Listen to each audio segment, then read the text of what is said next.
look past the sermons and scriptures, and you'll find an invisible system humming in the background.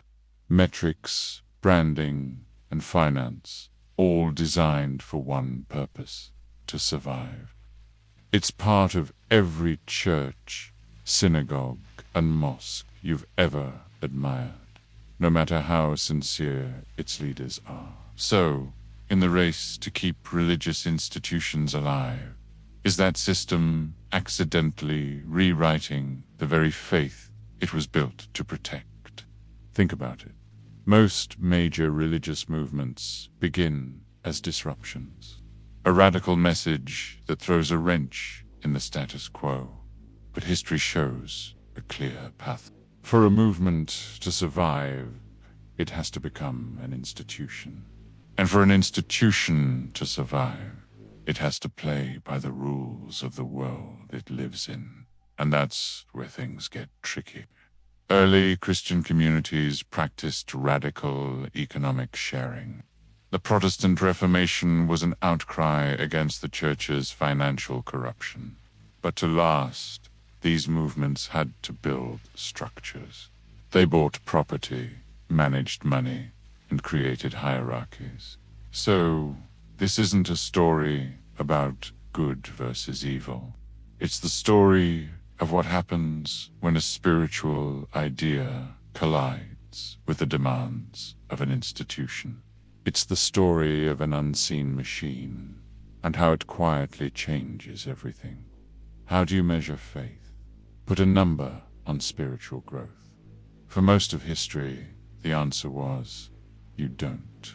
But when your community becomes a sprawling organization, gut feelings are no longer enough. You need data. And just like that, the language of the boardroom echoes in the sanctuary. Churches have marketing and mission advancement offices. They roll out strategic plans with directional goals and leadership development funnels. It might sound like corporate speak, but it signals a massive shift in focus. Take the AC ratio, a metric tracked by the Assemblies of God, which measures how many new converts get successfully plugged into the church's system. Tools like church metrics allow leaders to track attendance, salvations, and giving on a dashboard. The stated goal is smarter decisions, but the consequence is that what gets measured gets managed. This creates subtle but powerful behavior changes. Sermons start selecting for what keeps people coming back. Hard teachings get moved to small groups, then quietly disappear. Pastoral time shifts from unpredictable counseling to scalable programming. And soon, leaders start fearing a dip in attendance the way a business fears church. On one hand, this is just responsible stewardship of resources. On the other, it quietly redefines success. When numbers on a spreadsheet become the proxy for spiritual health, the institution naturally works to improve the numbers. Attendance, conversions, and weekly giving become the key performance indicators. KP is of faith. A leader's focus drifts from the messy, intangible work of spiritual growth to the clean, quantifiable goal of making the numbers go up. The machine starts rewarding what's easy to count, not necessarily what's most vital. The spiritual health of the community and the financial health of the organization fuse into one. As movements grow, they hit another roadblock: leadership. The charismatic prophet or humble teacher isn't always equipped to run a global organization. Survival demands formal authority, credentialed leaders, and administrative know-how. This is the shift from a passionate movement to a stable institution. The process is called professionalization. Pastors and priests aren't just called trained in management, finance, and marketing. The church starts to run like any other nonprofit, with staff, salaries, and budgets. Personnel is often one of the largest line items. This creates an immediate, non-spiritual dependency. A pastor now relies on a salary. The institution has a mortgage. That survival of all pressure is separate from the original spiritual mission, and it can become an overwhelming force shaping every decision. This opens the door for a new industry: church growth consultants who bring corporate playbooks into the heart of the church. A pastor trained in strategy, growth, and operations starts using different models than one focused only on ancient scripture. They learn to talk about a target audience with the same focus as a corporation chasing a new customer. The institution is no longer just a group of believers. It's an employer and an economic player. Its leaders aren't just shepherds, they're managers. And the pressure to make payroll and keep the lights on begins to reshape the message. In a world with endless choices, religions compete. They compete for members, for donations, and for cultural relevance. And if you're competing in a marketplace, you need a brand. Branding is how you stand out, but it's deeper than a slick logo or a mission statement.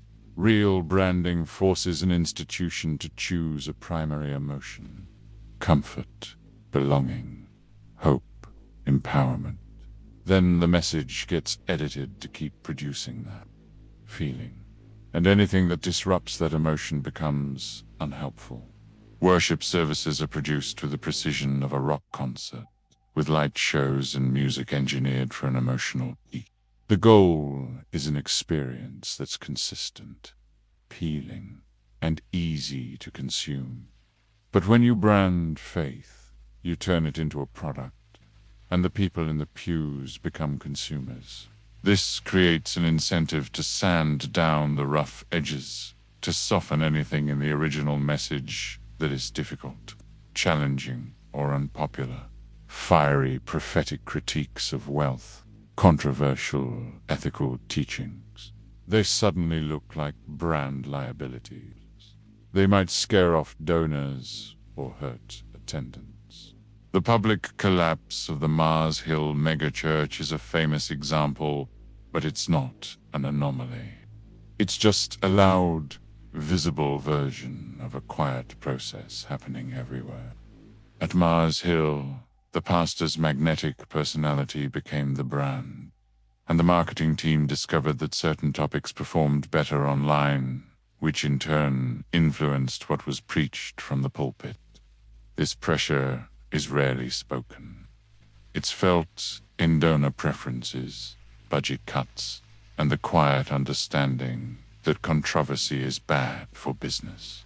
The machine, built for survival, starts filtering out the sharpest parts of the faith it was meant to protect.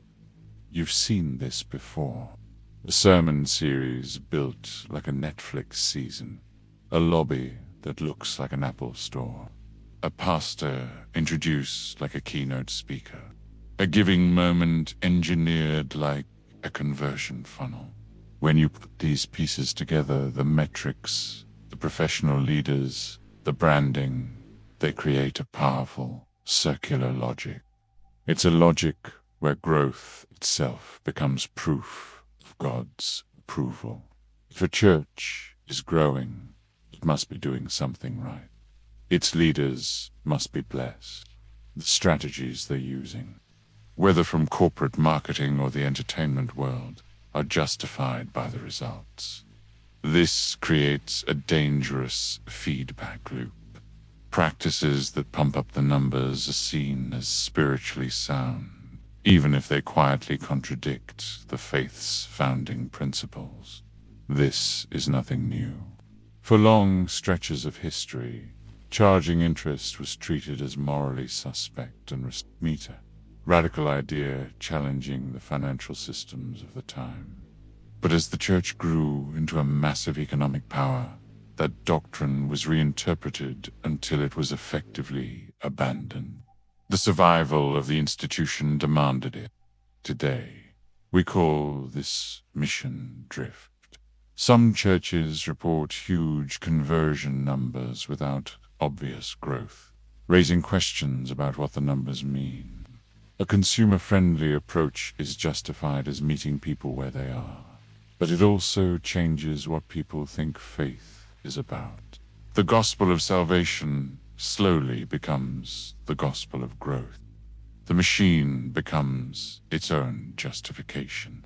So that's the machine.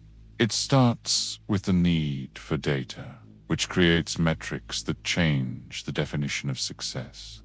It brings in professional managers who must keep the organization afloat.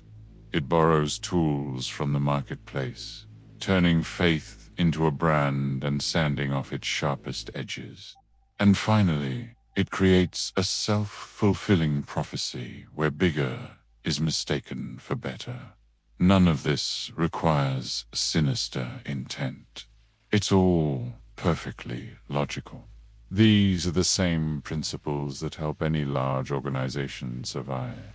And many of these institutions do incredible good. They build community, give to charity, and offer people a sense of purpose. The leaders are often sincere people trying their best to handle enormous pressures, but it all leads back to one giant, unresolved question. Can a message born to challenge the world's power structures survive inside an institution that completely depends on them? The historical pattern is clear. From the early church to the Reformation to the modern megachurch, the tug-of-war between the prophetic message and the institutional machine never stops. The machine isn't an enemy you can defeat. It's a force you have to understand. It works quietly, logically, and relentlessly. And seeing how its gears turn is the first, most important step for anyone trying to understand the unseen forces that run their faith. This channel is a place for uncomfortable clarity. If you value that, subscribe. But more importantly, I want you to take this question with you. Where have you felt the tension between the message and the machine in your own experience? Leave your thoughts below. This is a conversation worth having.